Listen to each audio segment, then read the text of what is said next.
From the earliest times, one of man's strongest needs was food. Without it, there was not life. People would travel great distances, following the animals that provided them with food. Hunting and gathering were the ways people made sure they had enough to eat. When times were good, the people stored their extra food for use later. But sometimes when the people ate food that was stored, they would get sick. Some would die. In the old days, no one knew why. But today, we do know. These people died because of a poison called botulism. David Kasuk is a hunter and trapper from Inuvik. It wasn't too long ago at his Mackenzie camp when he had a scary experience with botulism. Start getting sick, getting worse all the time. So, I lay down for a little while. Then I was getting more sick at night, towards night time. And I was getting too sick and I can't talk no more a little bit. About 9 o'clock at night, about 9:30 maybe, we start to town. Then we only got about halfway. I couldn't breathe no more. So I told Troy, go fast, go fast. So I just keep my mouth open like it's air going. Then every time he stop and check me, and I tell him, you know, I can't breathe no more when he's stop on them big lakes over here, this side of Mackenzie. And I told Troy, go. You know, I can't breathe no more. So Troy start going. I tell him to go faster so the air could go in my mouth. Tell him to keep going fast, don't stop. And when I got to Fabi and Danny's, and when we stopped, after that I just black out. Couldn't get no more air. After that I wake up at hospital. They had that little bag like it's pumping air into me. David Kasuk almost died because he ate poisoned food. Because of improper storage, a food poisoning called botulism was able to grow in the food. The Senior Environmental Health Officer of the Inuvik Regional Health Board is Robert Kiley. He explains how this poison grows in food that is not stored properly. Botulism is caused by a bacteria called Clostridium botulinum, which produces a toxin. The toxin produced is one of the most deadly toxins known to man. It's produced when spores, the best way to describe a spore is like a seed. When spores from Clostridium botulinum start to grow, the bacteria or the spores themselves aren't dangerous, it's the toxin they produce while they're growing. You'll find spores in the muck on the seabed, you'll find them in animals' intestines and stomach contents, you'll find spores in mud on the beach, you'll find spores practically everywhere. Botulism spores are universal. How do you know if you've been poisoned by botulism? Dr. Earl Kirby of the Inuvik General Hospital explains. The signs and symptoms of botulism are dependent on the absorption of the botulinum toxin by the patient.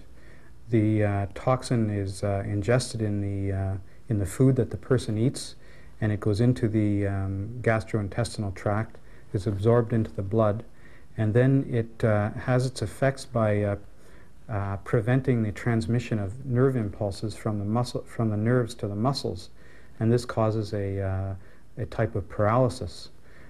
This paralysis begins initially in the eyes, the muscles of the eyes, and also the muscles of the mouth, and eventually it can affect the muscles of the arms and legs, and especially the muscles of respiration, and this has the effect of causing the person to not be able to breathe.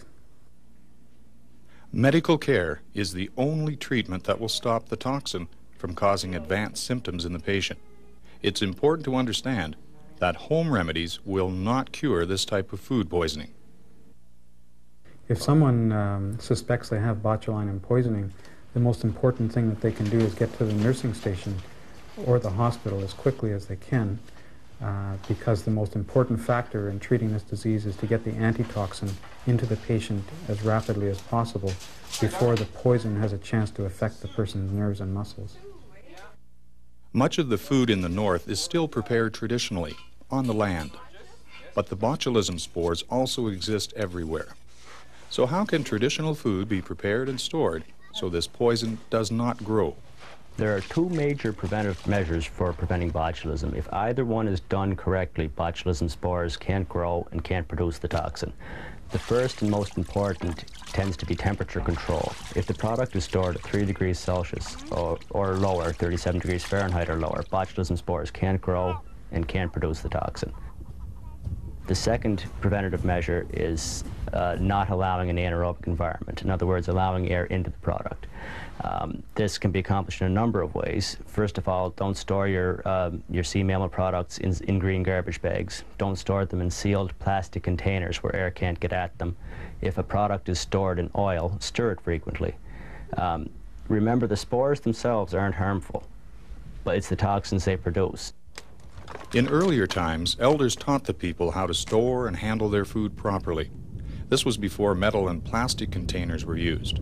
Inuvik elder Billy Day tells us more. Many years ago, food was stored, like I said, some of it, some people just dug down to the permafrost and left meat and muktak, whatever fish, on the permafrost where it stayed cool.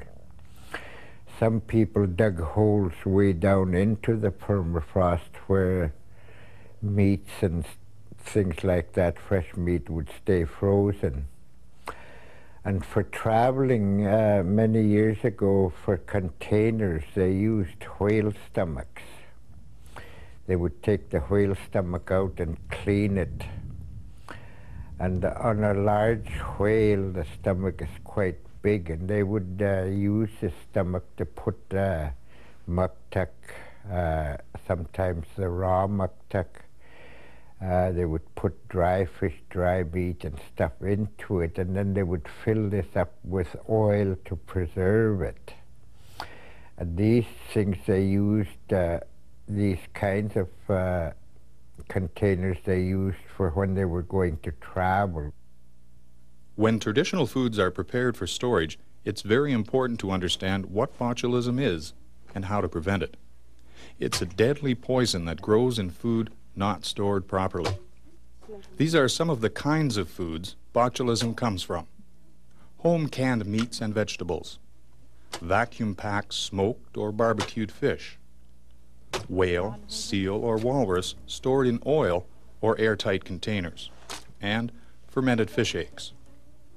To stop this poison from growing in canned meat and vegetables, pressure cook them for about 20 minutes at 121 degrees Celsius.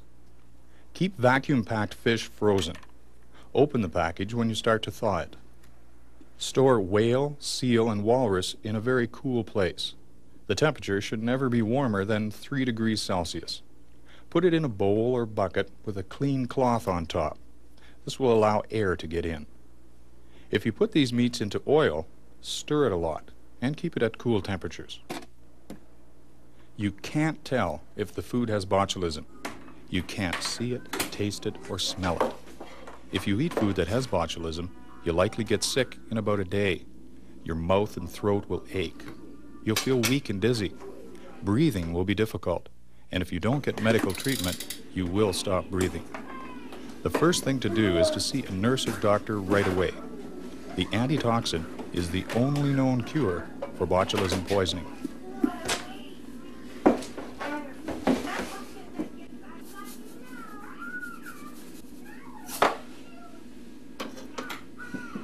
If you remember a few important things, you can save yourself and your family from getting botulism. Let's see what you remember. Botulism is a poison from food not stored properly. True or false? True. Botulism toxin will form if the storage temperature is above 3 degrees Celsius and the botulism spores are present. Botulism can stop you from breathing.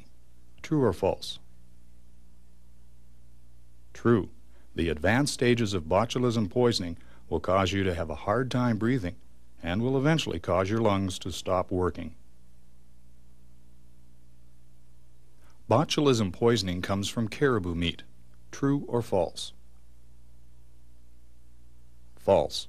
caribou meat will not cause botulism unless you dip it in sea mammal oil that has the botulism toxin present. Botulism poisoning comes from muktuk or seal stored in plastic bags or airtight plastic containers. True or false? True. Placing your muktuk or seal meat in airtight buckets or plastic bowls can cause botulism under the right circumstances. If you think you have botulism poisoning, you should tell a nurse or doctor right away. True or false? True. The only cure for botulism is an antitoxin. It has to be given to you by medical personnel.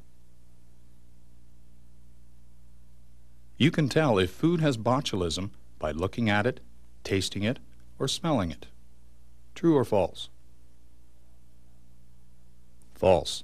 Botulism will not make food look different, taste different, or smell different.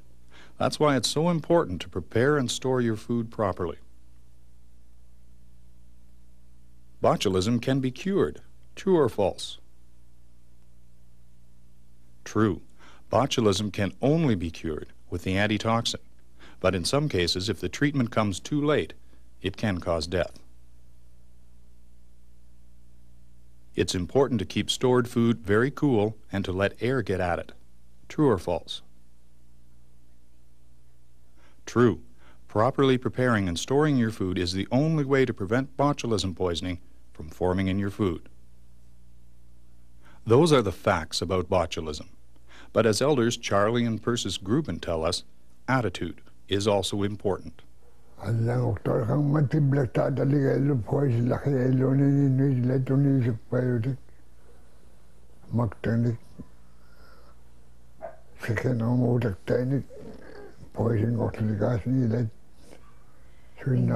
Inilagalo inuit ikit pailo ting monarevlo inakiksatik dugwamait pangnigain matokluit kang masit suna pekalo yan nakip suna pekalo kilaluak tayo may lani swin nalip kaklo ingilaan right tayo batikyo dito amadjok sa wakpangnigat kilaluak matokluit.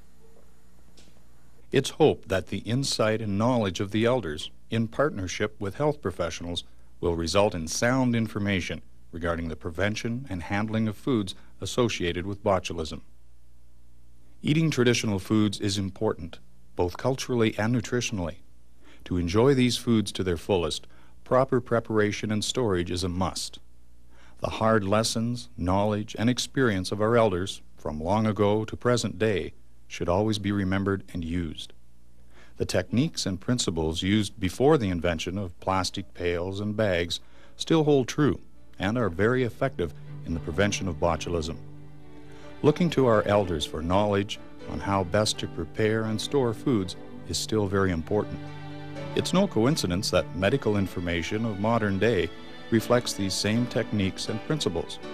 The only difference is how they're presented, one being traditional and practical, the other technical and scientific.